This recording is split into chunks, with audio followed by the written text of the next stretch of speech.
मी नम्रता वागळे. संध्याकाळचे 6 वाजलेत. आपण पाहताय पुढारी न्यूज आणि बुलेटिनच्या सुरुवातीलाच बातमी अवकाळी पावसाने राजधानी मुंबईत घातलेल्या धुमाकूळाची। या अवकाळी पावसामुळे मुंबईकरांची दैना उडाली आहे। मध्य रेल्वेच्या धीम्या मार्गावरची वाहतूक पूर्णपणे ठप्प झालेली आहे। मुंबई मेट्रो 1 मार्गावर सुद्धा होर्डिंग कोसळल्यामुळे परिणाम झालाय। कमी दृश्यमानतेमुळे अटल सेतूवर सुद्धा वाहतुकीवरती चांगलाच परिणाम झालेला दिसतोय। मुंबई विमानतळावरची वाहतूक सुद्धा जवळपास 45 मिनिटं पूर्णपणे ठप्प होती, मात्र आता हळूहळू ती सुरळीत होताना दिसतेय। कमी दृश्यमानतेमुळे रस्ते वाहतुकीवर सुद्धा परिणाम झालेला आहे। अनेक ठिकाणी वाहतूक कोंडी झालेली दिसतेय।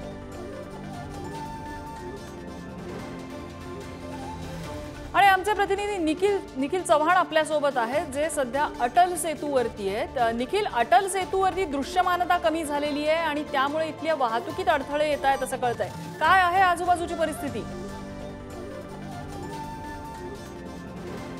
नक्कीच नम्रता, आपण आता अटल सेतूवरती आहे आणि या ठिकाणून आपण पुढे जात असताना जो मुंबईमध्ये अवकाळी पाऊस पडलेला आहे त्यामुळे या ठिकाणची जी दृश्यमानता आहे ती पाहायचं झालं तर कमी प्रमाणात झालेली आहे आणि त्यामुळेच रस्ते देखील ओले आहेत। अटल सेतू सुरू होऊन काही महिने झाले आहेत, परंतु पहिलाच पाऊस आहे की ज्याला अटल सेतू आहे तो आता सामना करतोय। याचसाठी आहे ते प्रवाशांना वाहने धीम्या गतीने चालवण्याचं आवाहन आहे ते प्रशासनाच्या वतीने करण्यात आलेले आहे। तर आपण या ठिकाणी दृश्य पाहत असू तर ही संपूर्णपणे रस्त्याची दृश्य आहेत। ज्या ठिकाणी रस्ते आहेत ते ओले झालेले आहेत, त्यामुळे अटल सेतूवरती देखील ही जी वाहतूक आहे ती धीम्या गतीने आपल्याला सुरू होत असताना पाहायला मिळते। मोठ्या प्रमाणात नागरिक आहेत ते या ठिकाणी जे अटल सेतूचा वापर करतात शिवडी नावाशेवाला जाण्यासाठी किंवा पनवेलला जाण्यासाठी। आणि आता मुंबई आणि नगरामध्ये पडलेल्या अवकाळी पावसामुळे रस्त्यावरती देखील मोठ्या प्रमाणात जी वाहतूक होण्याची शक्यता आहे आणि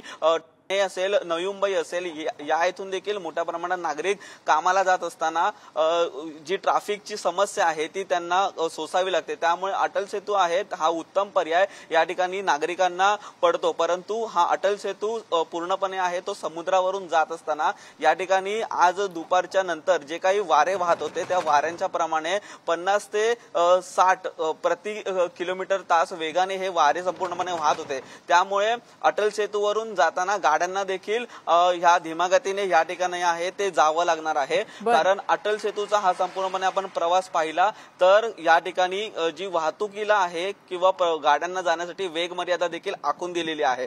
दृश्यमानता कमी झाल्यामुळे या ठिकाणी सुरू आहे या भागात की पाऊस थांबलाय कमी प्रमाणात पाहायला मिळेल। नक्कीच आता तुर्तास तरी पाऊस थांबलेला आहे, परंतु रिमझिम पावसाची आहे ती अधूनमधून सुरू आहे। ज्या प्रमाणात आकाशात संपूर्णपणे काळे ढग आहेत जे आपल्याला पाहायला मिळतात, त्या काळे ढग असल्यामुळे ही जी संपूर्णपणे रिमझिम आहे ती पावसाची सुरू आहे आणि त्यामुळेच या ठिकाणी वाहतूक देखील आता जे प्रवासी आहेत किंवा जे नागरिक मुंबईवरून पनवेलच्या दिशेने निघालेले आहेत ते देखील वाहने आहेत ते या ठिकाणी सावकाश आणि धीम्या गतीने चालवत असल्याचं आपल्याला पाहायला मिळत आहे। निखिल, अपडेट्स घेत राहू। तुर्तास धन्यवाद या माहितीबद्दल। तर अटल सेतूवरची दृश्य आपण बघत होतो। काहीसं धुक्यासारखं वातावरण या ठिकाणी तयार झालंय, त्यामुळे दृश्यमानता कमी झालेली आहे। आकाशात ढगांची कोंडी आहे, त्यामुळे खरं तर या वेळेपर्यंत चांगला असलेला प्रकाश सुद्धा कमी झालेला आहे। काहीसं मळब दाटलेलं आहे, काळवंडलेलं आहे दिवसातला उजेड आणि त्यामुळे अनेक ठिकाणी वाहतुकीला अडथळा निर्माण होतोय।